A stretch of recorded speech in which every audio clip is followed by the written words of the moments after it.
Joining us again via the magic of ZoomTube, it's Angelo from MetPro. Hey, Angelo, how's it going? Hi. Hey, guys. Great to see you again. You too. Likewise. So I guess, Crystal, we'll dig into the bag of questions that have been solicited from listeners. Do it. That was me shaking the bag. Oh, I was like, why is your bag making noise? Sound effect. Where's Dan's maracas that you guys used to use? That's for another podcast mention. But anyway, Mojo Mike Rockwell, he says, how much protein does someone who is doing strength exercise to build muscle need? And is there a specific time when it's best to add products like a protein shake, such as before or after workouts? And he is a vegetarian and his husband is vegan, and he wants to make sure they're getting enough. And go. First off, this is kind of BS because it's ask Angelo a question. Yeah, Mike's getting a whole consult. Mike's getting a consult. Come on, Mike. Do it. Let's do it. Three Mike. questions Okay. here.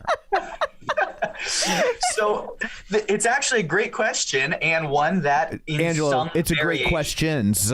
It's a great questions. There we go. Some variation actually gets asked to me all the time. So I would love to tackle that one. And I'm going to, I'll give you a little bit of background on this. So how much protein does someone now, the framework is trying to build muscle, need? And the answer is definitively Depends.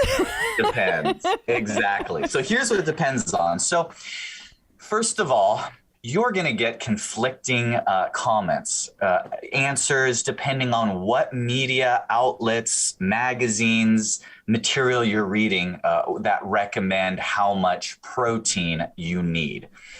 So now I'm not taking sides here. I'm just giving an appraisal of just spreading it out and looking at it. So if you go to the technical, more the scientific community that has done double-blind studies and tests, and they're going to say within some sort of orbit of this number that you're going to need 0.7 grams per pound of lean mass that you currently have. And then maybe a little more to then grow into a few more pounds of lean mass.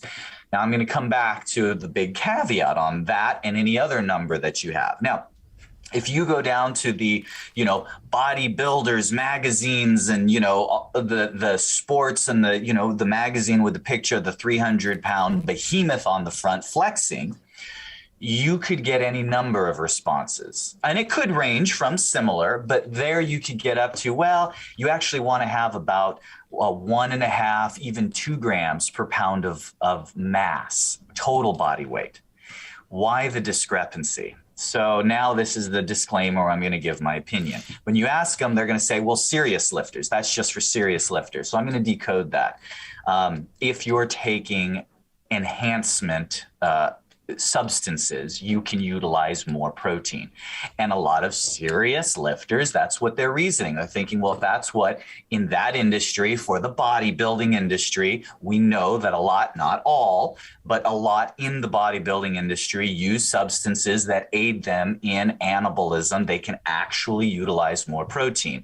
So just to clarify, you mean like approved aids to help them? Yeah, he's right? not saying steroids. He's saying like protein supplements. No, I'm saying steroids. Oh, okay. You can get them well, approved. I'm really glad we clarified that. I was hearing something totally different. Yeah, I couldn't tell if you meant that they're roided out or okay. So not everybody taking steroids or of that ilk are, in the back alley doing a drug deal, right? So you can get prescribed as well. Okay. So okay. there is that, and stop it if you are, because likely you don't know what you're putting. It's dangerous. Right. But there's a lot of, people that are getting prescribed, and under those circumstances, their body can uptake more. Okay. So all of that to say, for our average listener, your body can't use that. Right. You're not taking steroids. You're not taking anabolic agents. I'm say steroids, a big class of anabolic agents. You're not taking that. You're not going to be able to use the upper end of those recommendations. So now then, sliding back to the 0.7 grams. Why is it some people still, now I say, okay, this has nothing to do with the individuals that are taking enhancement steroids, et cetera. Now, just for the average person, why is it some people say, well, I need more protein? Well, that's because more protein doesn't necessarily hurt you and is sometimes the better of the options. And I emphasize sometimes. So here's how it actually works. Carbohydrates are protein sparing. So how much protein do you need to build muscle can only be answered when considering how many total calories you're getting and if you're getting enough or extra carbohydrates. Because if you're getting plenty of calories and plenty of carbohydrates, your body, even with a small amount of protein, it is surprising how well someone can actually put on muscle, even with minimal amounts of protein. The issue comes when people don't want to eat a bunch of extra carbohydrates, a bunch of extra calories in total. They want just enough to maintain a lean body mass. So they want to make sure that they're using and optimizing protein, which is why sometimes they'll go with a little bit more. You see, your body can, through a process called glucogenesis, can convert protein into energy. It just has to take an extra step.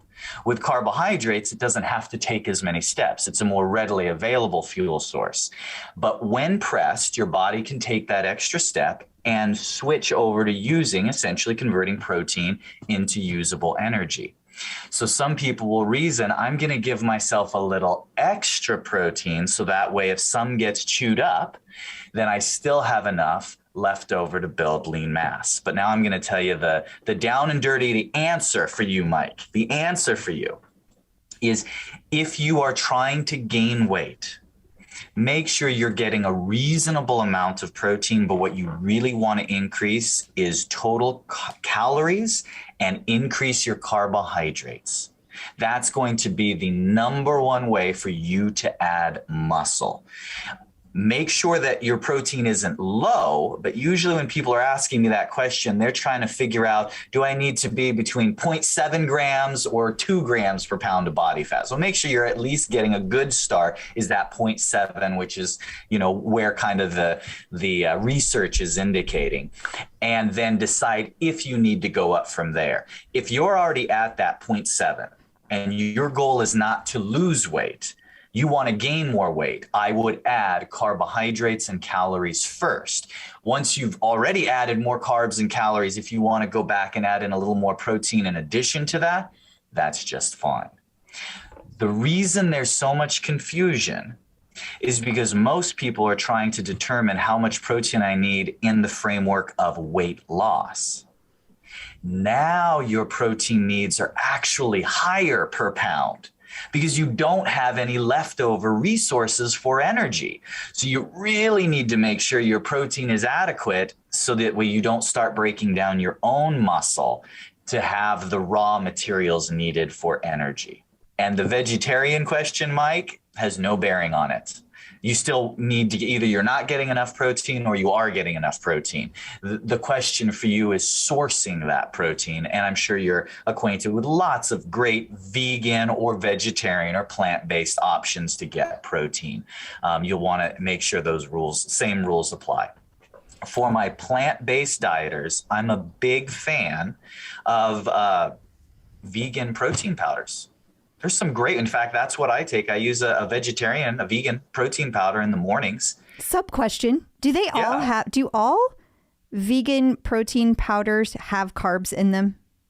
Most do, yes. Yeah, okay. In fact, even just straight protein powders, most have some carbs. With the vegan protein powders, usually they have a few grams more, but you can absolutely find ones that are still very low in carbs. Okay.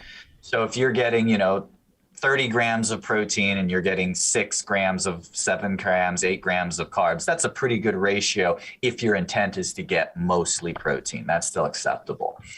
So in those scenarios, adding just a little bit of protein throughout the day via supplementation, it's more of a convenience tool. It's not that you have to do that if you want to build muscle. It's that if you don't want to live in the kitchen and constantly prepare and carry stuff with you, it's a great way of getting easy protein throughout the day. And then the last asterisk that you kind of slipped in there, Mike, on that question really had to do with the anabolic window. In other words, should I be eating protein just post-workout? There's nothing wrong with that.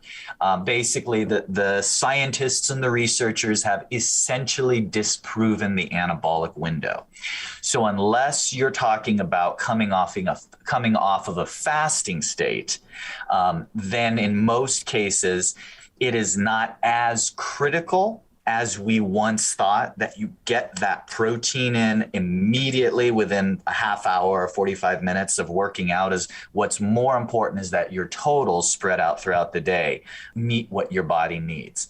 But I will tell you, as someone who is very interested in my clients' ability to build muscle, meal frequency is huge. So you should be getting your protein within about an hour of your workout, because if you work out for an hour and you didn't eat right before your last workout, that means that an hour after your workout, you're already about 3 hours since your last meal, and you should always be eating regularly throughout the day to optimize muscle development. I can absolutely see the difference between my clients who are trying to put muscle on eating 5, 6, or 7 times a day versus my clients trying to put muscle on eating 2 or 3 times a day.